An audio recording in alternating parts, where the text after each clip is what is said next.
Welcome to Regis World Literature. This is lesson 18, and it's one of the 3 tapes for this lesson. This one is concerning our novel, The Count of Monte Cristo. So I will want you to take notes on this and put those notes within your book. We'll try to cover much of the things that might be asked on a quiz, not necessarily everything.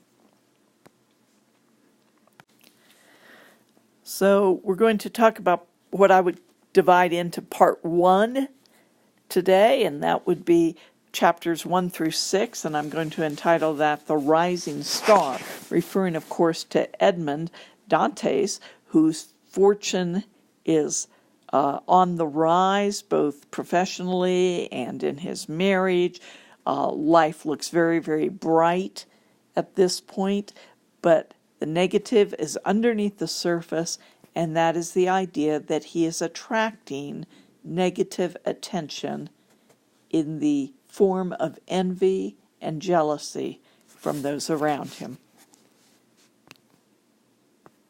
Okay, first considering the setting, we just talked about this a little bit in class, but this is February of 1815. Napoleon has been exiled to the Isle of Elba, very volatile times. Now the royalists are back in power. The king has been invited back, and the location is Marseille, France.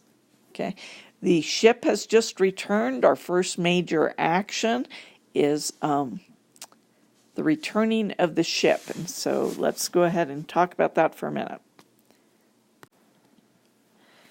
The first bit of action is the returning of the ship, the Pharaon, into port.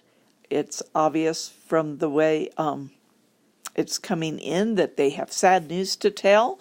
Monsieur Morel is the ship owner, the owner of the shipping firm, a very wealthy man, has many ships out. Captain Leclerc is the captain of the ship, the Pharaon, who died at sea of brain fever, and he gave dying orders to his first mate, who is Edmond Dantes. Okay. And the dying orders were to take this packet to the Isle of Elba, which would have been very suspect, cause for great suspicion, and even perhaps treasonable. Okay. And action. So he gives it to the Marshal, or the Marshal, Bertrand, and receives from him a letter with instructions to deliver it in Paris to Monsieur, not sure how to pronounce it, Noirtier, or something. And later we, of course, realize that that is Villefort's father. Okay, now, this represents a Bonapartist conspiracy, all of this. So the captain was a Bonapartist. Dantes is not motivated, Edmond Dantes is not motivated to follow through on this because he's aware of it being a plot, or because he is a Bonapartist sympathizer himself, but only, as we learn in the chapters, that he is fulfilling the captain's dying orders, and that would be legally binding on him as first mate. Remember, at sea, a captain, it is we call it navigation law. Okay, so he it represents a law system to those on board the ship. So that's kind of some good background information. Now let's talk about something else here. Okay, the next part of the story sees Edmond Dantes going home.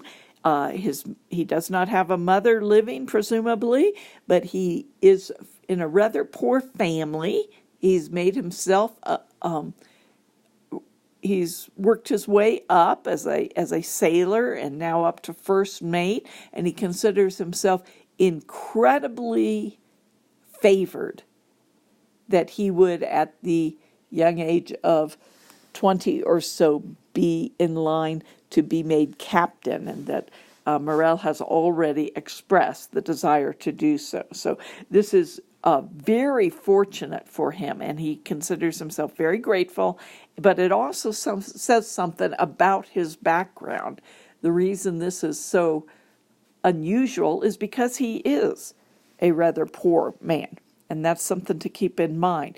His father also is very proud in the sense that his son has left him money to provide for him on this 3-month voyage, but because he has had to pay back a loan that Edmond had forgotten about, and the other man, we'll talk about him in a second, has asked for, the father never says a word, but instead takes about whatever it is, 1/4 of the amount, and tries to live on that the rest of the time. So the cupboards are bare, there's nothing to drink really, and he's thin, and he has been suffering because there are no great reserves in this family. And so that is something that plays into Edmond's character and your understanding of what kind of man he is, and some of the temptations perhaps he might have. Now, Caderousse is the neighbor. He's a tailor. He's himself a working man, but it's obvious that he loans out money, and he's proud of that, and he makes those payments due. So that's probably a secondary income for him, and he doesn't think twice about it, nor either loaning it out nor collecting it. He expects to probably make interest on the money. Now, we also see that he is a drunkard, and that by personality he seems not very astute, easily played by others. We'll look at him and his relationship with Danglars a little bit more in a minute, but Danglars had actually sent him up to the room where the elder Dantes was staying when Edmond was there, and he's kind of acting a little bit like a spy, trying to figure out what's going on there so he can go back at the end and report to Danglars. So he can be easily used, is the point. Now, later, of course, well, you don't know later necessarily in the story, but you have to kind of decide, is Caderousse one of the villains? Is he one of the antagonists that deserves to be, not that anybody would deserve to be revenged upon, but that Edmond Dantes would consider worthy of revenge or not? Okay, so you want to kind of keep him, is he more of a dupe, somebody who's being used? So look at him as you're reading through this section. Okay, next we'll talk about Dantes as the young Dantes, I should say, as the devoted lover he is in love with, and it seems to be has been for several years, a young lady. I think she's 17 at this point, Mercedes.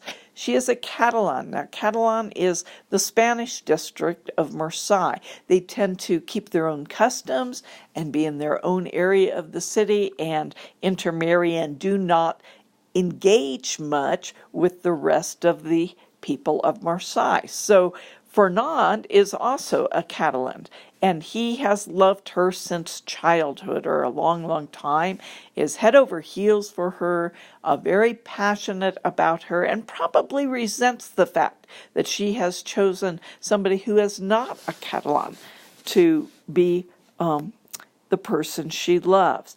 But he is also very devoted to her, and she holds great sway and influence over him, as we'll see. And so he is morose, he's depressed. We're talking about Fernand now. Has a very hard time yielding or giving up the idea that he cannot have her, but yields to whatever she says because his love for her just kind of makes him, in some sense, fawning over her. All right, so now Danglars is, I would say, our key character in this section. He's the one who's being most developed here. He is the purser on board the Pharaon, or however you would pronounce that.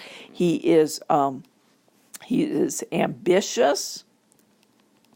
He is jealous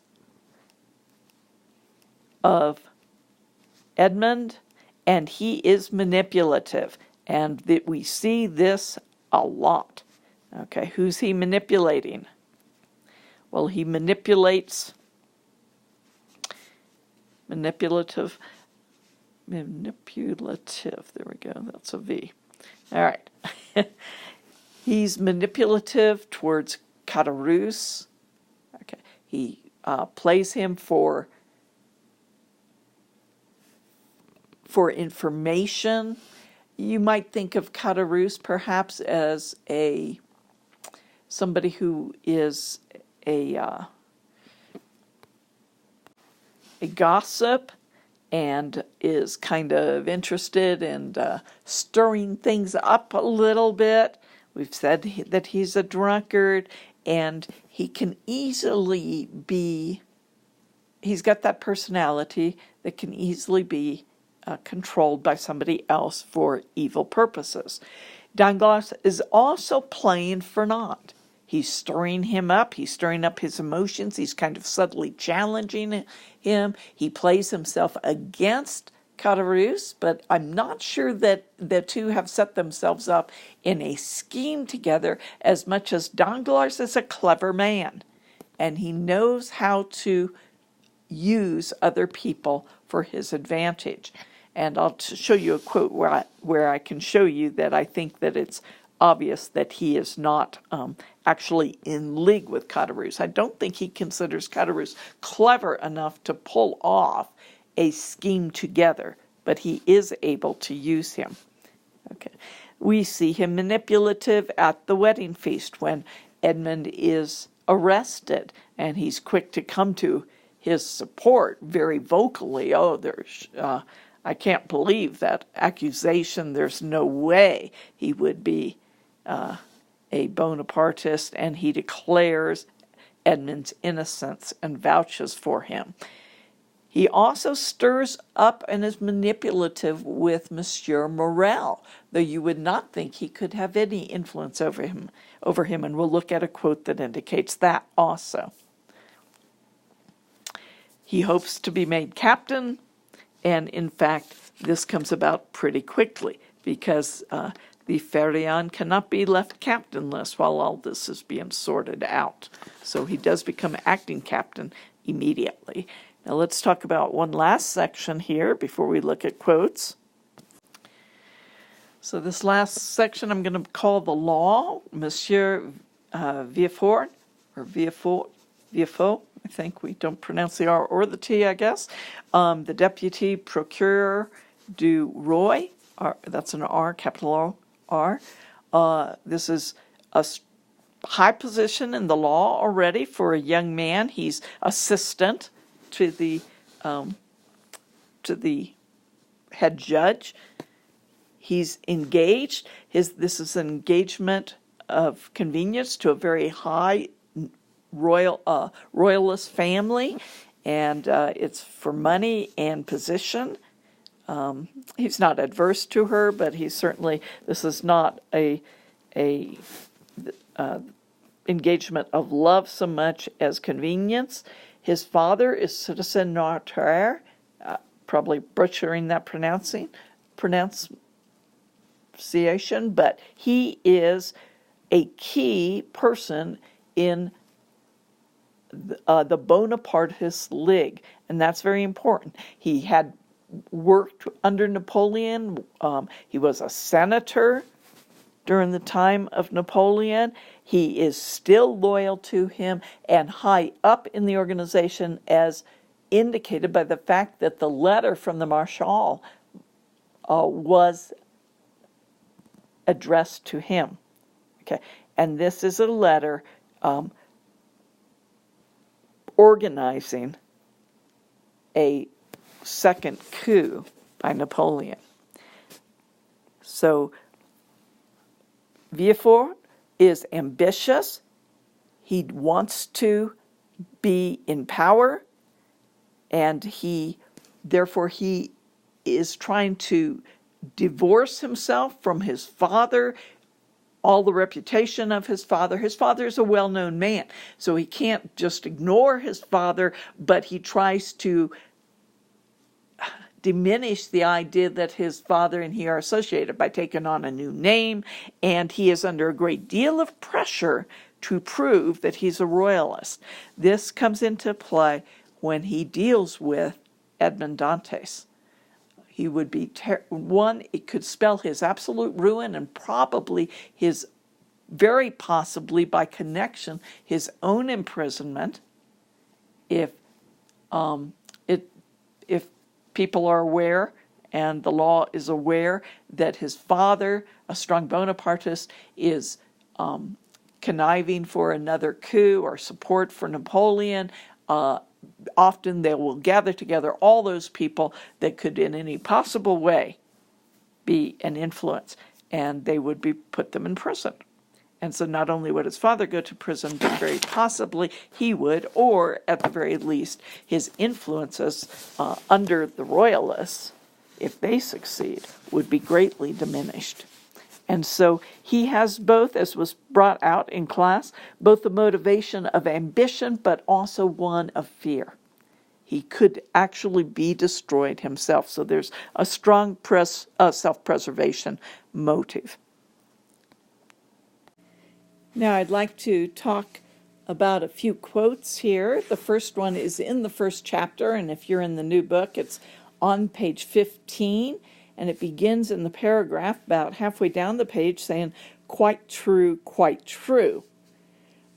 Moving down a little further, he says, well, well, he added, this is the Monsieur Morel, the ship owner, after he's heard of the errand that Edmond had done on the Isle of Elba, he says, well, well, he added, giving Dantes a friendly tap on the shoulder, you are quite right in carrying out Captain Leclerc's instructions and putting in at the Isle of Elba, though if it were known that you delivered a packet to the Marshal and talked with the Emperor, you might get into trouble. So this accentuates or puts an emphasis on the danger of the times and how politically volatile the situation is in France at this time. So he's basically saying, yes, as a first mate, it is your responsibility to carry out the captain's order. So you were right. But two, you were unwise, because this could potentially be very damaging in the political situation of the times. Now let's go to page 29. Over halfway down the page, it says Danglars looked first at the one and then at the other of the two men. That would be Caderousse and Fernand, who were both drinking with him, remember? As they were talking about Edmond. The one intoxicated with drink, the other mad with love. He says this, I shall not get any further with these two fools, he murmured. Dantes will certainly carry the day. He will marry that fair damsel, become captain, and have the laugh over us, unless a livid smile was seen to pass over his lips, unless I set to work. So this is a key quote, the first one showing the danger of the times and the danger of what Edmond did, even though in his heart and in his motives he was innocent. Okay, but in actuality, he really did commit what could easily be considered a crime. Okay, this second one, what's it show is that Danglars is the key enemy here He's the key antagonist. He has manipulated both Fernand and Caderousse to his own advantages. Neither one of them would have committed this act. It doesn't mean they're innocent, but neither one of them would have gone there without Danglars pulling the strings. Let's go to page 38. This one again centers around Danglars, but now even concerning Monsieur Morel. Here we've had this is at the end of the betrothal feast chapter, and so we have Dante has already been arrested, and he says, "Why, monsieur, you may perhaps remember I told you that Dantes anchored off the Isle of Elba without any apparent reason. I had my suspicions at the time." And of course, Danglars at the beginning is stirring up suspicion left and right. He's trying to sow innuendos. Then he says, "Did you mention these suspicions to anyone but myself?" That's Monsieur Morel asking. He says, "God forbid!" exclaimed Danglars. And then in a low whisper he added, "You know, monsieur, that on account of your uncle, who served under the old government and does not attempt to hide his feelings." So really, Monsieur Morel is in a very similar position as Villefort. Okay. "You are also suspected of sympathizing with Napoleon. So if I mentioned my suspicions, I should be afraid of injuring not only Edmond, but you also. There are certain things it is the duty of a subordinate to tell his master, but to conceal to everyone else." So notice a couple of things. Monsieur Morel is in the same position as Villefort, except Villefort's occupation or career path is within the government. So it matters a lot more to hinder Villefort than it would to hinder Morel as a shipper. Okay. But the other thing, look what Danglars does. He's very manipulative. He is sowing fear. He's basically saying, don't realize you yourself could be in trouble. And he does this a lot. He works on the baser feelings of others. So this is Danglars as a manipulator.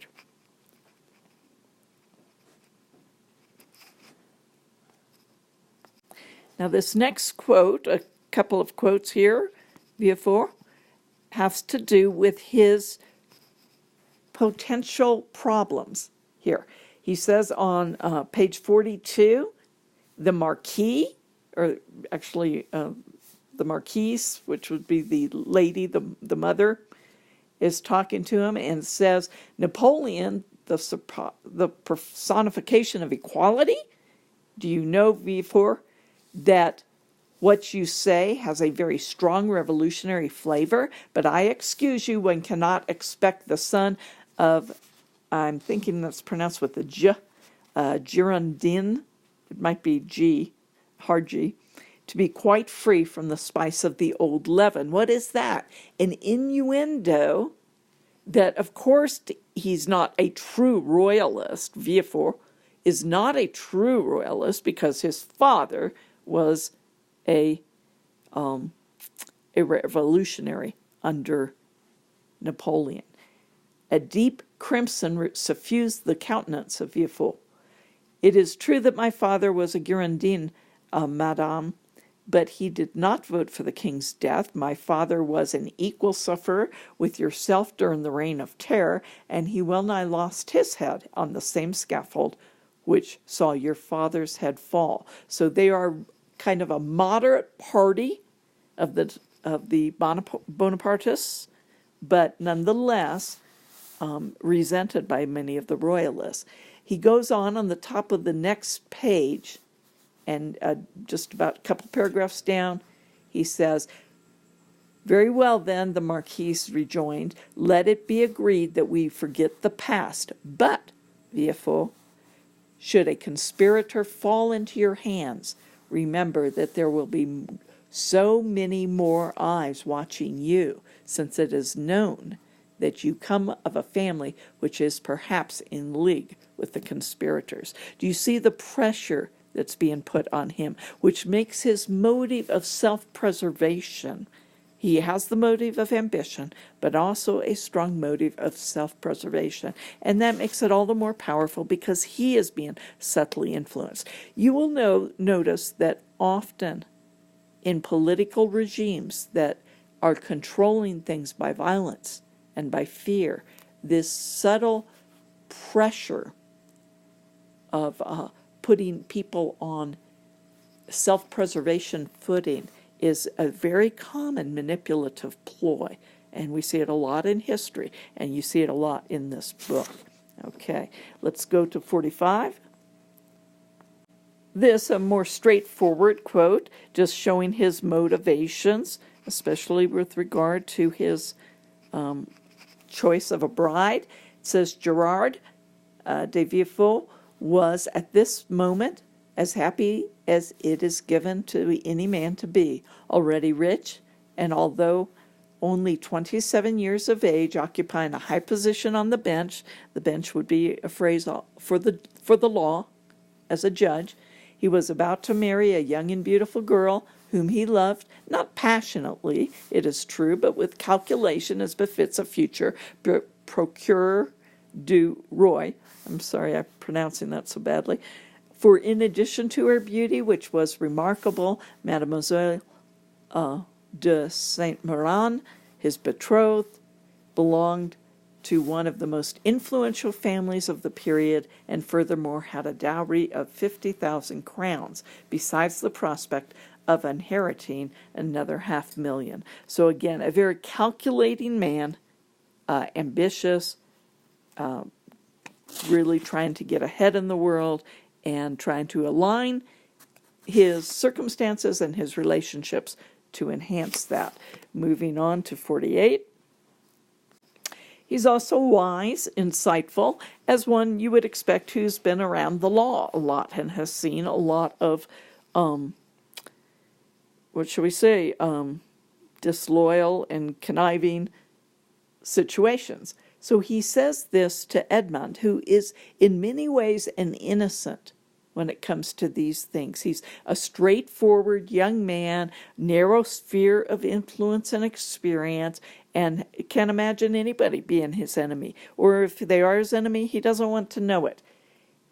And the response, about a little over halfway down the page, perhaps you have no enemies, but you may have aroused feelings of jealousy. At the early age of 19, you are about to receive a captaincy. You are going to marry a beautiful girl who loves you. These two pieces of good fortune may have been the cause of envy. And this actually becomes kind of a major theme in the book. Okay, it is envy, the envy of others, the jealousy of others, that brings down Edmond's fortunes, right? And sets him up for destruction here. So the very powerful influence of jealousy. Okay. So this is a key theme quote. All right, so make sure you get your notes recorded, and we'll be quizzing all these kinds of details in class.